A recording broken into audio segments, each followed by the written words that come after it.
Hello friends, good morning to all of you.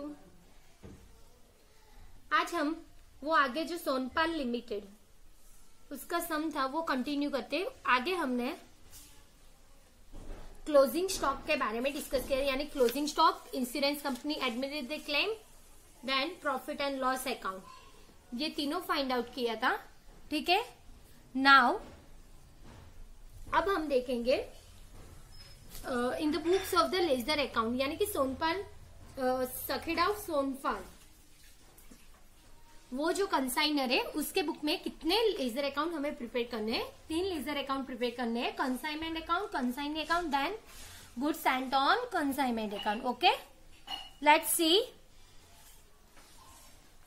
Page number 72।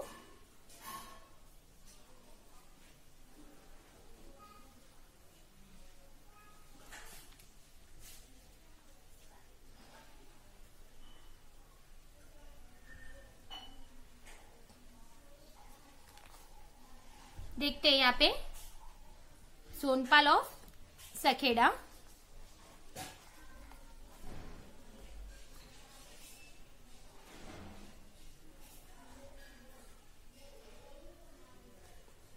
Sonpal of Sakheda 10,000 litre oil to Dhanpal of Dholka at the cost price of ₹10 per litre on a 1 for 2009। ठीक है, यहाँ पे first हमने कल इसके last lecture में हमने इस सम के बारे में डिस्कस किया था। हमें उसमें देखा था कि सोनपाल ऑफ सखेड़ा है वो कंसाइनर है और धनपाल कौन है, कंसाइनी है। ठीक है, यानी कि 10,000 लीटर ऑयल कॉस्टिंग ₹10, यानी 1 लाख रुपीज का जो भी गुड्स है वो सोनपाल ने धनपाल को दिया है। ओके, यहाँ से साइन करने के लिए, सेलिंग करने के लिए। तो फर्स्ट हमने यही देखा, यहां से गुड्स हमने भेजा है तो उसकी एंट्री क्या आएगी, कंसाइनमेंट अकाउंट में डेबिट साइड, यानी consignment account debit to goods sent on consignment account. Okay, 1 lakh rupees. ठीक है, ये हमारी फर्स्ट एंट्री है। अभी वो मैं आपको दिखा देती हूँ, देख लो यहाँ पे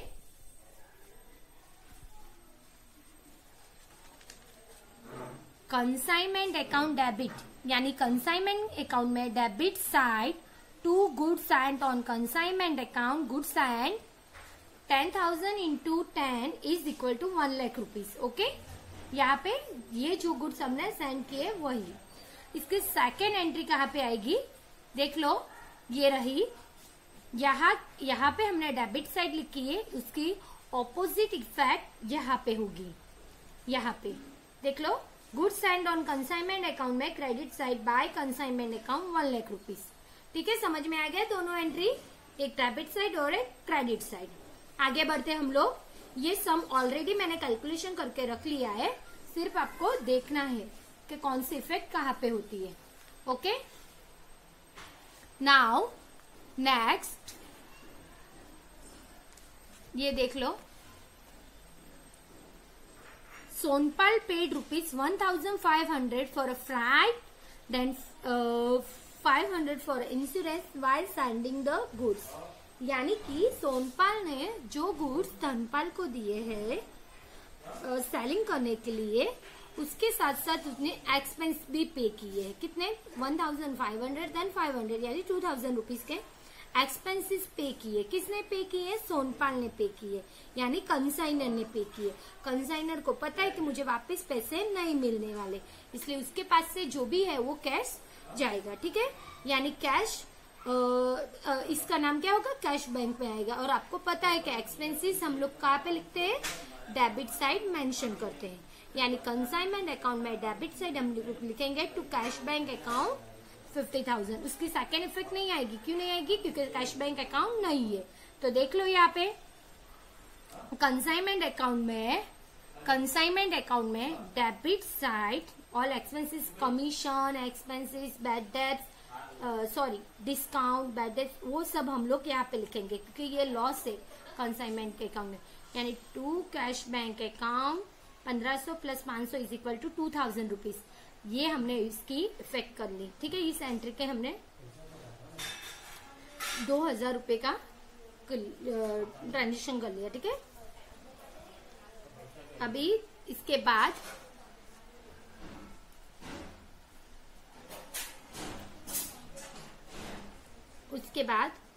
on 1/1/4/9/2009 Sonpal drew a bill for a 3 month for 50,000 on a Dhanpal। ठीक है, यानी which was immediately return by the letter duly accepted. यानी सोनपाल ने बताया होगा कि मुझे बिल्स एडवांस में पैसे चाहिए, तभी धनपाल ने 50,000 रुपीज का बिल्स इमीडिएटली दिया उसको और सोनपाल ने एक्सेप्ट किया। यानी धनपाल के पास से, कंसाइनी के पास से 50,000 का, 50,000 का जो बिल से, जो चेक है वो उसके पास से चला गया। ठीक है, यानी कंसाइनी धनपाल अकाउंट में। ठीक, तो देख लो यहाँ पे कंसाइनी अकाउंट यानी कि धनपाल के अकाउंट में से 50,000 का कैश गया तो क्रेडिट साइड हुआ। By bills receivable account 50,000 rupees in bracket advance यहाँ से। लेकिन इसकी सेकेंड इफेक्ट कहीं भी नहीं आएगी। क्यों नहीं आएगी? बिल्स रिसीवेबल का अकाउंट नहीं है। हाँ, इसका जो भी डिस्काउंट है इसकी एंट्री यहाँ पे आएगी क्योंकि ये कंसाइनर के लिए लॉस है। आगे बढ़ते हैं।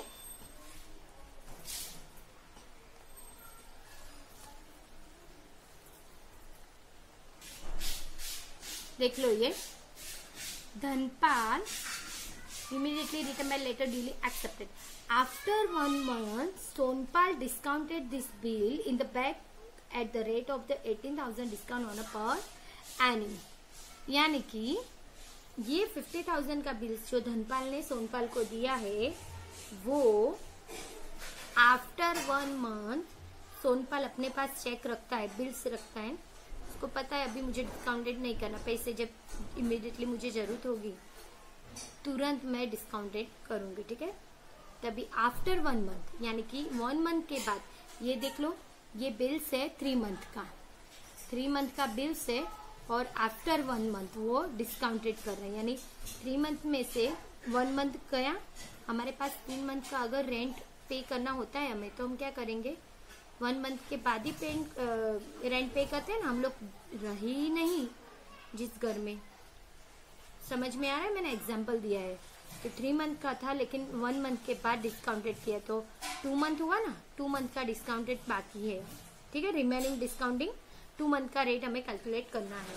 तो कैसे करेंगे? 50,000 कितना परसेंट? 80% है रेट। 50,000 इंटू 80% इंटू 2/12 ये है सोनपाल का डिस्काउंटेड, इतना लॉस हुआ है।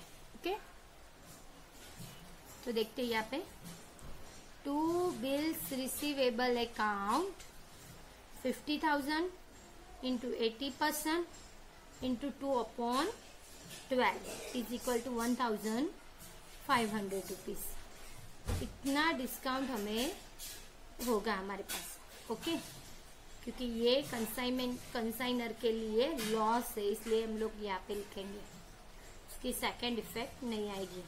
जो बिल्स एडवांस में दिया है उसकी इफेक्ट यहाँ पे आएगी, लेकिन इसका जो डिस्काउंट है, इसका जो भी डिस्काउंट है वो हम लोग कहाँ पे लिखेंगे? यहाँ पे लिखेंगे। ओके, आगे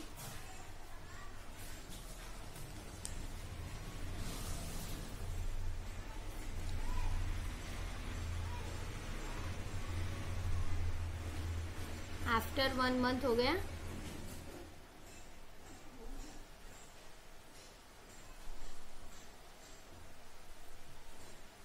Dhanpal is agitated to get a general commission at the rate of 5% or total commission, total sales or deal credit commission on the rate at the rate of 2% credit sales। Okay, ये commission की entry है हमें करनी है।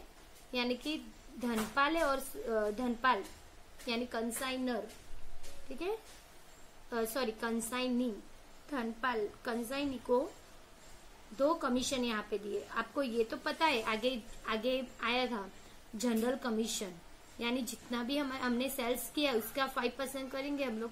तो हमें क्या मिलेगा, कमीशन मिलेगा, जनरल कमीशन मिलेगा। लेकिन ये डील क्रेडिट कमीशन क्या है, मैंने आगे डिस्कस किया था इसके बारे में, फिर एक बार बता देती हूँ।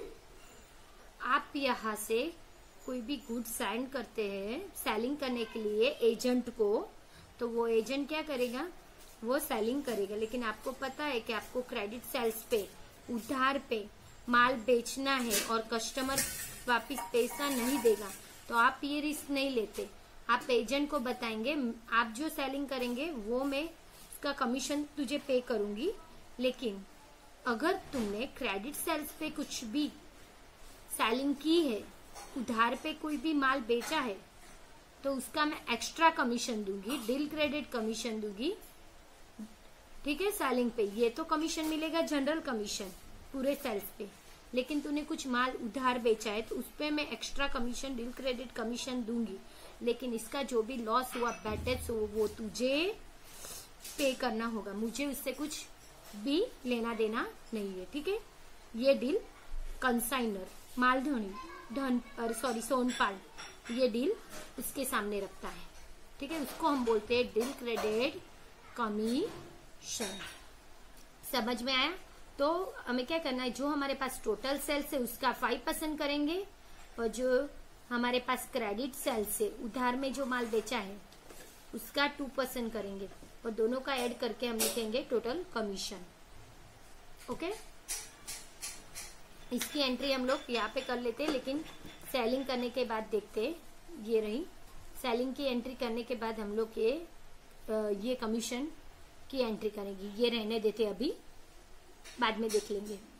31/3/2010 Dhanpal sent account and sales and a bank draft for this amount due from him. He reported in the account sale that कोई धनपाल ने अभी क्या हुआ, यहाँ से मैंने गुड्स सेंड किए, बीच रास्ते में एक्सपेंसेस पे किए, सब कुछ मेरा हो गया।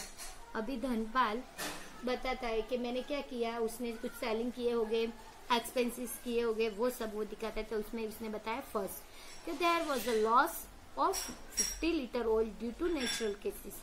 यानी वो जब उसके पास जो जितने भी गुड्स आए उसमें 50 लीटर ऑयल नेचुरल केसेस से डैमेज हुआ है, लॉस हुआ है उसका।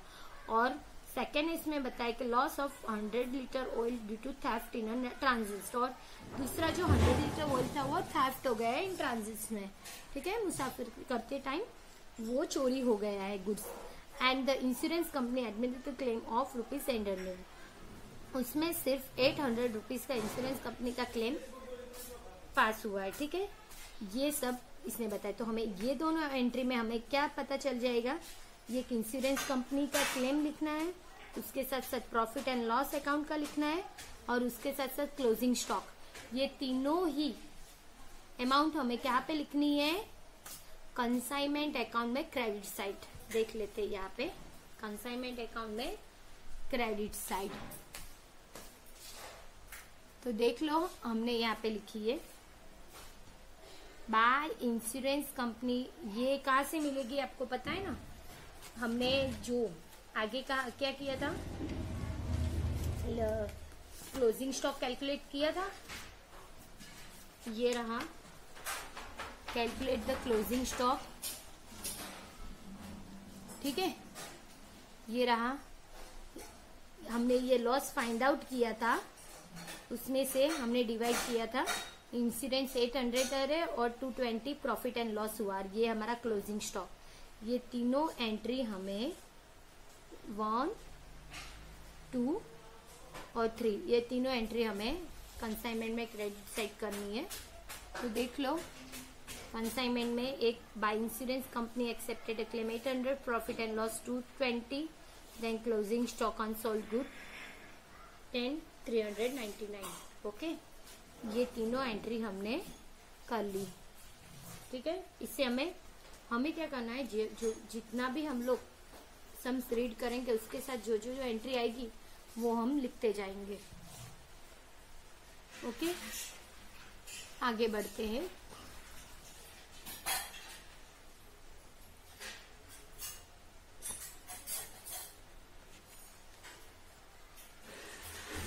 इसके बाद थर्ड नंबर थर्ड नंबर का पॉइंट देख लो आप लोग। He paid 1970 while taking the delivery of remaining goods and then paid ₹745 as sales expenses। अभी कंसाइनी, ये थर्ड नंबर का पॉइंट भी कंसाइनी का ही है। ये सब कंसाइनी बता रहे हैं कि मैं जब गुड्स सेलिंग कर रही थी तब बीच रास्ते पे 1970 और 7045 ये दोनों एक्सपेंसेस मैंने पे किए हैं।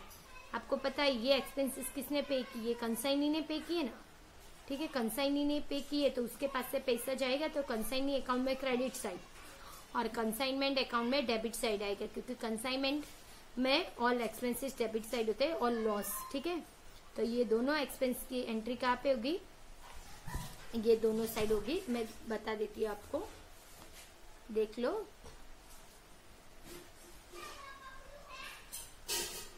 ये रहा टू कंसाइनी अकाउंट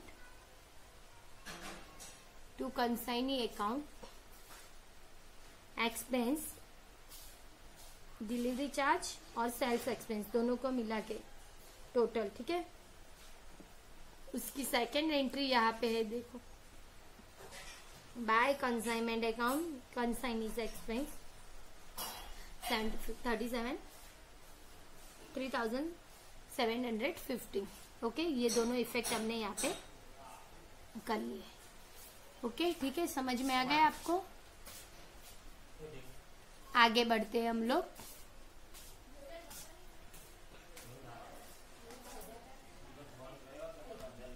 ये दोनों एंट्री हो गई। इसके बाद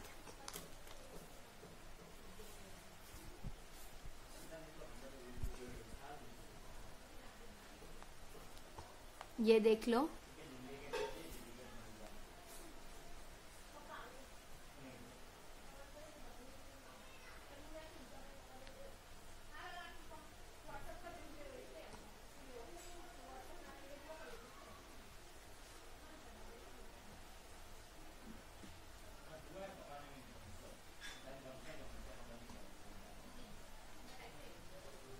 he sold 5,000 liter oil at the rate of 70 per Garibdas on a credit। अभी he sold 5,000 litre oil rate the 70 पर लीटर टू ऑन गरीबदास, यानी ये सेलिंग की एंट्री है। सेलिंग में गरीबदास को वो सेलिंग कर रहा है, ठीक है, क्रेडिट बेस पे। 5,000 इंटू 70 इज इक्वल टू, ठीक है, 5,000 into 70 is equal to Garibdas को वो क्रेडिट पे सेलिंग कर रहा है, ठीक है।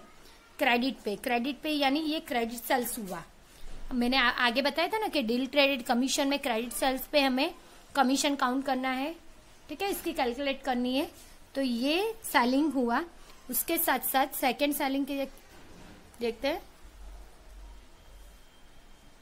ये रहा, ही sold 3,830 litre of oil the rate of 60 पर लीटर फॉर अ कैश, यानी फर्स्ट नंबर का जो सेलिंग किया था वो गरीबदास को क्रेडिट पे। सेकेंड नंबर 3830 इंटू 16 ये कैश पे सेलिंग है। और ही purchase 25 litre oil for the rate of the 60 per for the personal use, और ये उसने पर्सनल यूज के लिए परचेस किया है।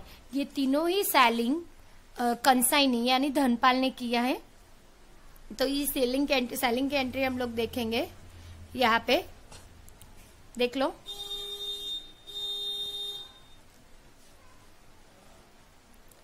सेलिंग की एंट्री कहाँ पे आएगी? कंसाइनमेंट अकाउंट में क्रेडिट साइड, यानी ये रही by consignment Dhanpal sales, credit sales, cash sales और पर्सनल यूज हो या ना, तीनों की entry. 70 into 5,000 is equal to 85,000, 61 280 और 400, ये तीनों सेलिंग की एंट्री हुई। उसकी सेकेंड इफेक्ट कंसाइनी अकाउंट में डेबिट साइड आएगी। क्यों?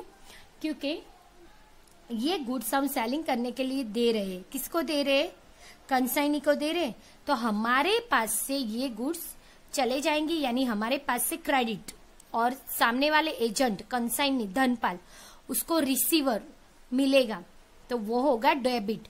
तो उसके अकाउंट में, कंसाइनी के अकाउंट में डेबिट और कंसाइनमेंट के अकाउंट में क्रेडिट साइड इसकी इफेक्ट होगी। देख लो, यहाँ पे एक एंट्री और यहाँ पे एक एंट्री, दोनों की एंट्री हमने कर ली है। ठीक है, आगे बढ़ते हैं।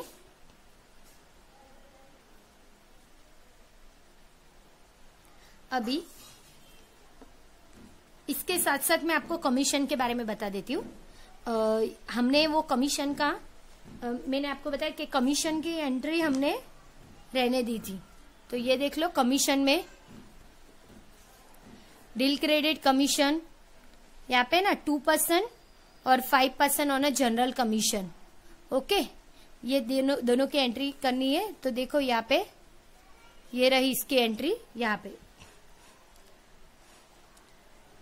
टू कंसाइनी अकाउंट, इसकी सेकेंड इफेक्ट ऑपोजिट यहाँ पे होगी।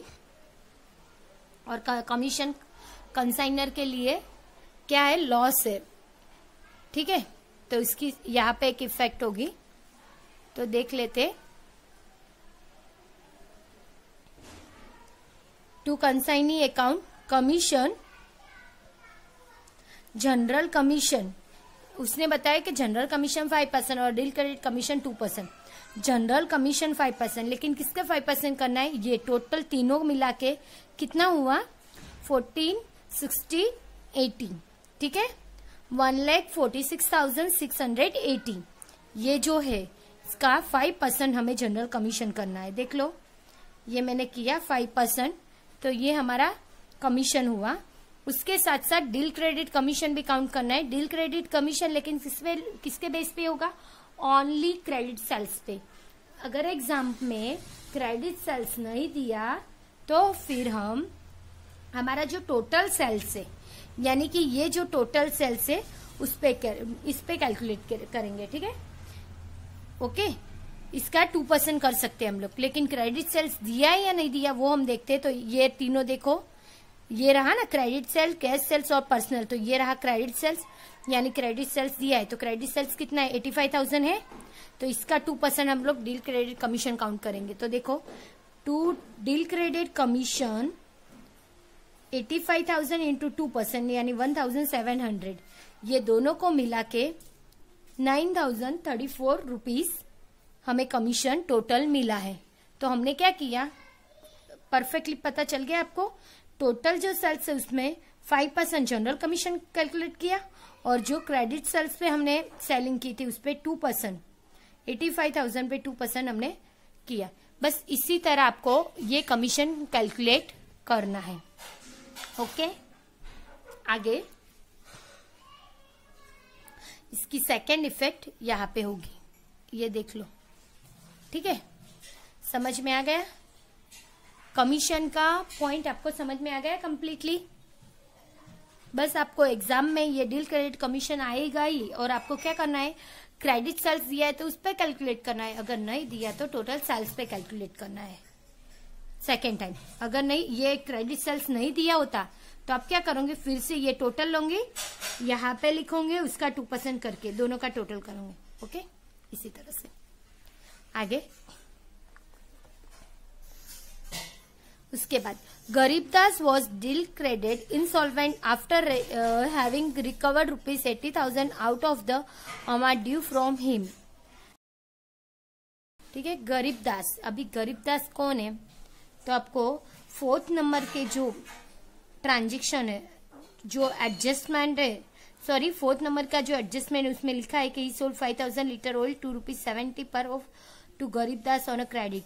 यानी ये गरीबदास वही पर्सन है जिसको हमने उधार पे माल बेचा था, सेलिंग की थी वो। ठीक है, वो उसका 70 इंटू 5,000 85,000 रुपीज हमें गरीबदास के पास से लेना था, लेकिन 80,000 रुपीज हमें मिल रहे और बाकी की जो अमाउंट है due from him as the nothing was recoverable out of the balance money due from him, the said amount was return off as bad debts. बाकी की जो अमाउंट है वो बैड डेब्ट्स यानी नहीं मिल रही हमें। 85,000 हमें गरीबदास से पास लेना है, लेकिन वो इंसॉल्वेंट हो गया, नादार हो गया। ठीक है, तो उसके पास से हमें पैसे कलेक्ट नहीं, ओनली 80,000 रुपीज कलेक्ट हो रहे, बाकी के जो 5,000 रुपीज वो कलेक्ट नहीं हो रहे। तो 5,000 रुपीज का हमें बैड डेब्ट्स हुआ है, तो उसकी एंट्री होगी या वो नहीं होगी वो हमें देखनी है। ठीक है, वो हमें कैसे पता चलेगा? तो उसका मतलब फर्स्ट हमें क्या करना है, आपको कंफ्यूज नहीं होना। फर्स्ट हमें इसी तरह कोई एडजस्टमेंट होगा आपके एग्जाम्पल में, तो आपको ये देखना है बैड डेब्ट्स है या नहीं है। हाँ है, हो गई ना इसकी एंट्री, 80,000 है, फिर नहीं दिया, not recovered for return for a bad debts, गाल खाद हुई, ये सब उसने बताया। तो उसका मतलब ये सब में बैड डेब्ट्स का पॉइंट है। अभी हमें ये सोचना है, हमने जो लेजर अकाउंट कंसाइनमेंट अकाउंट है हमारा, उसमें बैड डेब्ट्स की एंट्री आएगी या नहीं आएगी, वो हमें देखना है। अगर आएगी तो हमें कंसाइनमेंट अकाउंट में डेबिट साइड और कंसाइनी अकाउंट में क्रेडिट साइड लिखनी है। नहीं आई तो हमें नहीं लिखनी। लेकिन ये सब में है या नहीं वो हमें कैसे पता चलेगा? तो आपको इजीली मैं आपको बताती हूँ। बैड डेब्ट्स कब आती है? सपोज आपने कोई माल बेचा है, आप कंसाइनर हो, मालधनी हो, आप मेन ओनर हो ये कंपनी के, और आप सभी ये सब प्रोडक्शन, ये जो गुड्स है उसका प्रोडक्शन आप कर रहे हो। ठीक है, ये सभी प्रोडक्ट आप प्रोडक्शन कर रहे हो और आप सेलिंग के लिए किसी एजेंट को दे रहे हो। आपने ये सेलिंग को गुड्स देने के लिए दिया और आपने बताया कि वो जो दूसरी सिटी में जो मेरा रिलेटिव है उसको तुम गुड्स क्रेडिट पे देना, सेलिंग करना, वो मेरी रिस्पॉन्सिबिलिटी है, मैंने तुम्हें रिकमेंडेड किया है। तो फिर एजेंट क्या करेगा? वो सेलिंग करेगा ही। फिर वो कस्टमर ने हमें आधे पैसे दिए और आधे नहीं दिए, आधे डुबा दिए बैड डेब्ट्स में, तो फिर बैड डेब्ट्स हुई, गाल खाद हुई। तो वो जितने भी पैसे नहीं मिले उसका रिस्पॉन्सिबल कौन होगा? एजेंट या खुद कंसाइनर? कौन होगा? ऑब्वियसली कंसाइनर होगा। क्यों? क्योंकि कंसाइनर ने यही बताया था कि वो मेरा रिलेटिव है, मेरी रिस्पॉन्सिबिलिटी है, मेरा रिकमेंडेड है कि तुम उसको सेलिंग क्रेडिट बेस पे सेलिंग करो। ओके, यानी ये कंसाइनर को बैड डेब्ट्स पे करनी है, कंसाइनर से इसको कोई लेना देना नहीं है, तो बैड डेब्ट्स आएगा। पता चला? क्योंकि खुद कंसाइनर ने बताया है। अगर इसी हिसाब से हम दूसरे व्यू से देखें, यही कंसाइनर ने जो मालधनी जो है, कंसाइनर है, वो अपने गुड्स एजेंट को दे रहा है और बता रहा है कि ये गुड्स तुम सेलिंग करो, चाहे क्रेडिट पे सेल्स करो, चाहे कुछ भी करो। क्रेडिट्स पे तुम सेल्स करोगे तो मैं तुम्हें deal credere commission, extra commission भी दूंगी, लेकिन ये तुम्हारी रिस्पॉन्सिबिलिटी है, मेरी रिस्पॉन्सिबिलिटी नहीं है। अगर बैड डेब्ट्स हुआ, कुछ भी हुआ, तो ये तुम्हें पे करना होगा, मुझे पे करना नहीं है। ओके, ये कंसाइनर ने बता दिया और उसने डील क्रेडिट कमीशन भी पे किया क्रेडिट सेल्स पे। फिर भी कोई कस्टमर आधे पैसे देता है और आधे नहीं देता, तो उसकी जो बैड डेब्ट्स हुई वो कौन पे करेगा? ऑब्वियसली कंसाइनी, एजेंट है ना। तो उससे कंसाइनर जो ओनर है कंपनी का, उसको लेना देना ही नहीं है। ठीक है, समझ में आ गया आप सबको कि मैंने क्या किया? आपको सिर्फ यही याद रखना है, रिकमेंड एंड रिस्पॉन्सिबिलिटी से कोई भी सेलिंग होता है तो बैड डेब्ट्स आएगी, और रिकमेंड एंड रिस्पॉन्सिबिलिटी से सेलिंग नहीं होता, बैड डेब्ट्स नहीं है। ये शॉर्टकट है आपके लिए। मैं इसका पॉइंट बाद में लिख लेती हूँ, सिर्फ आपको यही याद रखना है कि सेलिंग है तो आपको देखना है कि सेलिंग कितनी टाइप से हुई है। तो देखो, एक क्रेडिट सेल से सेलिंग हुई है, एक कैश सेल से हुई और एक पर्सनल से हुई है। तो ये तीनों में से कोई इसी तरह सेलिंग हुई है, रिकमेंड एंड रिस्पॉन्सिबिलिटी नहीं हुई तो बैड डेब्ट्स नहीं आएगा। ओके, ये पहले मैंने आपको ब्रीफली एक्सप्लेन किया। अभी मैं आपको शॉर्टकट बताती हूँ कि अगर ये पर्सनल यूज की जगह पे रिकमेंड एंड रिस्पॉन्सिबिलिटी से ये 400 दिया होता तो हम लोग क्या करते, यहाँ पे बैड डेट्स लिखते और सेकेंड एंट्री यहाँ पे करते। लेकिन यहाँ तीनों में से रिकमेंड एंड रिस्पॉन्सिबिलिटी से सेलिंग नहीं हुआ, मतलब कि ये सब में बैड डेट्स नहीं है। समझ में आ गया आप सभी को? बैड डेट्स कब आएगी और कब नहीं आएगा पता चल गया। ओके, आपको एग्जाम के थ्रू से बस ये तो मैंने आपको समझाने के लिए आपको बताया था कि ये पॉइंट क्लियर करने के लिए, लेकिन आपको सिर्फ एग्जाम में यही याद रखना है, रिकमेंड एंड रिस्पॉन्सिबिलिटी से अगर कोई एजेंट कंसाइनी सेलिंग करता है कुछ भी, तो फिर बैड डेट्स हमारे कंसाइनमेंट अकाउंट में आएगा, नहीं करता तो कंसाइनमेंट अकाउंट में बैड डेट्स नहीं आएगा। Okay, all of you understand? Now from the above particular prepare consignment account Dhanpal account the books of the Sonpal. बस उन्होंने बताया कि आपको कंसाइनमेंट अकाउंट में ये दोनों करना है। तो फिर अब हम फर्स्ट क्या करेंगे देखते हैं। पहले हम कंसाइनमेंट अकाउंट क्लोज करते हैं। कंसाइनमेंट अकाउंट क्लोज करने के लिए ये जो क्रेडिट साइड टोटल है उसका हम टोटल करेंगे। कितना है देख लो,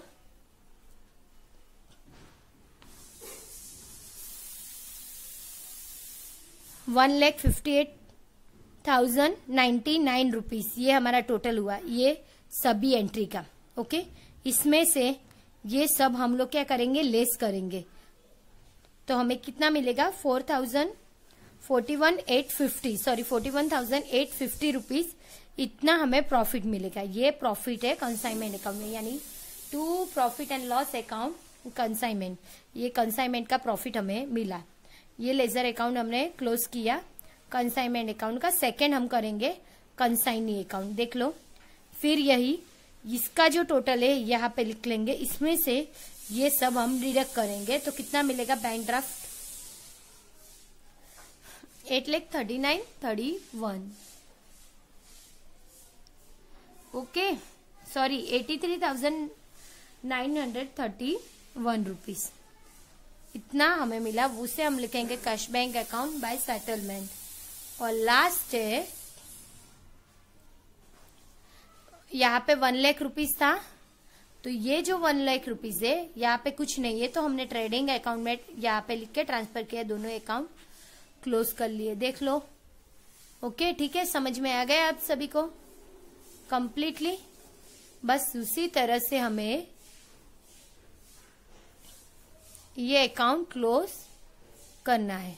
ओके, ठीक है, कंप्लीट। अगर आपको कुछ भी ये जो सम्स है थोड़ा लंबा भी है और डिफिकल्ट भी है, कुछ भी पॉइंट समझ में ना आया तो मुझे इन्फॉर्म करना। और आपकी ये जो बैड डेट्स की एंट्री है वो ऐसा हम आगे ऐसा पॉइंट लेंगे और सम्स लेंगे जिसमें बैड डेट्स भी आ जाए, तो आपको बेहतरीन तरह से समझ में आए। Okay, thank you.